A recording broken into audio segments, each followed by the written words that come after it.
YSR Congress party అధికారానికి దూరమైన తర్వాత అప్పటి వరకు చాలా బలమైన వ్యక్తులుగా నాయకులుగా కనిపించిన వాళ్ళు వైసీపీలో ఈ 9 నెలల కాలంలో మాత్రం ఎక్కడున్నారో కనీసం వాళ్ళ మొహంగానే చూద్దామన్న బంగారం అయిపోయింది.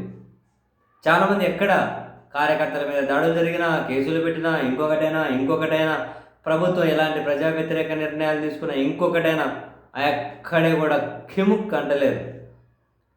అండ్ అదే సమయంలోనే వైఎస్ఆర్ కాంగ్రెస్ పార్టీ 11 సీట్లకు పరిమితమైనా కూడా ఆ పార్టీ క్యాడర్ ఎక్కడా గనక నిరుత్సాహపడట్లేదు. వాళ్ళు మాత్రం చాలా యాక్టివ్గానే ఉన్నారు, ఉత్సాహంగానే ఉన్నారు. అండ్ వైసీపీలో కూడా కొందరు నాయకులు చాలా యాక్టివ్గా ప్రభుత్వ వ్యతిరేక విధానాలను ఎండగడుతూనే వీళ్ళ ప్రభుత్వంతో పోలిస్తే ఇంతకుముందు వైసీపీ ప్రభుత్వం ఏ విధంగా మంచి చేసింది అండ్ ఇప్పటి ప్రభుత్వం ఏ విధంగా మోసం చేసుకుంటూ వెళ్తూ ఉన్నారు అనే అంశాలను బాగానే కొందరు నాయకులు, ఎమ్మెల్యేలు ఎండగడుతూ ఉన్నారు. అండ్ ఒక రకంగా చెప్పాలంటే నిత్యం వార్తల్లో కనిపిస్తున్న వాళ్ళల్లో వైసీపీ ఎర్రగొండపాలెం ఎమ్మెల్యే తాడిపత్రి చంద్రశేఖర్ గారు కూడా ఒకరున్నారు. ఆయనైతే నిత్యం ట్వీట్ల రూపంలో అయినా, మీడియా సమావేశం రూపంలో అయినా, టీవీ డిబేట్ల రూపంలో అయినా ప్రభుత్వాన్ని అయితే ఏదో ఒక అంశం మీద నిలదీస్తూనే ఉన్నారు.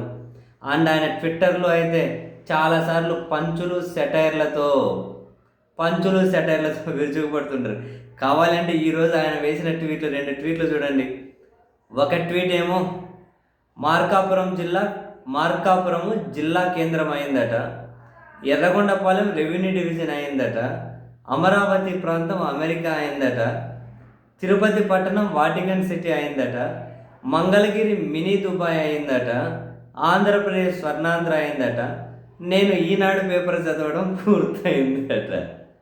అంటే ఆ పేపర్లు ఇవన్నీ రాసుకుంటూ వచ్చినారన్నట్టు. అంతేనా, ఇంకేమన్నా రాశారు ఎమ్మెల్యే గారు? జగన్మోహన్ రెడ్డి గారు అమెరికా జైల్లో కూర్చొని బన్ను తింటున్నారాను, లేకపోతే చంద్రబాబు నాయుడు గారు ప్రభుత్వం తీసుకొచ్చిన ఉచిత బస్సుల్లో మహిళలకు ఏదైతే ఉందో ఈరోజు మహిళా దినోత్సవాన్ని పురస్కరించుకొని ఈ మూల కడప, అనంతపురం, కదిరి దగ్గర నుంచి ఆ మూల శ్రీకాకుళం, అక్కడి నుంచి బయలుదేరి రాష్ట్రం అంతా కనుక గుళ్ళు గోపురాలు తిరుగుతూ మహిళలు మంచిగా ఎంజాయ్ చేస్తున్నారో మహిళా దినోత్సవం రోజు?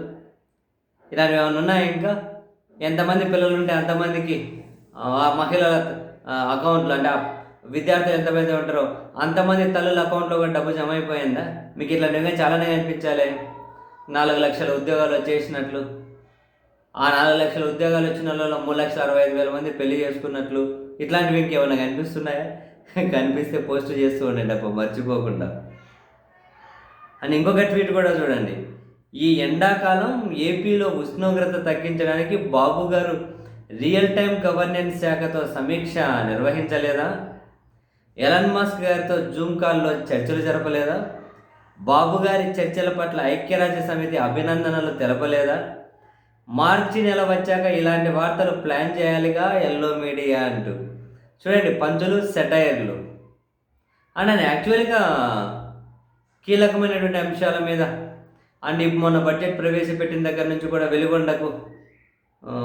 వెలిగొండపై అంటే దుష్ప్రచారం చేస్తున్నారు, వెలిగొండకు అన్యాయం చేస్తున్నారు అని ఈయన పెద్ద ఎత్తున అయితే ప్రభుత్వాన్ని అయితే నిలదీస్తూ ఉన్నారు. బట్ ఎనీహౌ, అధికారం ఉన్నప్పుడు దాన్ని బాగా ఎంజాయ్ చేసిన వాళ్ళు ప్రస్తుతం కనిపించకపోయినా వైసీపీలో ప్రస్తుతం కొందరు చాలా యాక్టివ్గా ఉంటూ ఉండడం, ఎక్కడికక్కడ ప్రభుత్వ విధానాలను ఎండగడుతూ ఉండడం డెఫినెట్లీ వైఎస్ఆర్ కాంగ్రెస్ పార్టీకి గుడ్ సైన్ లేండి.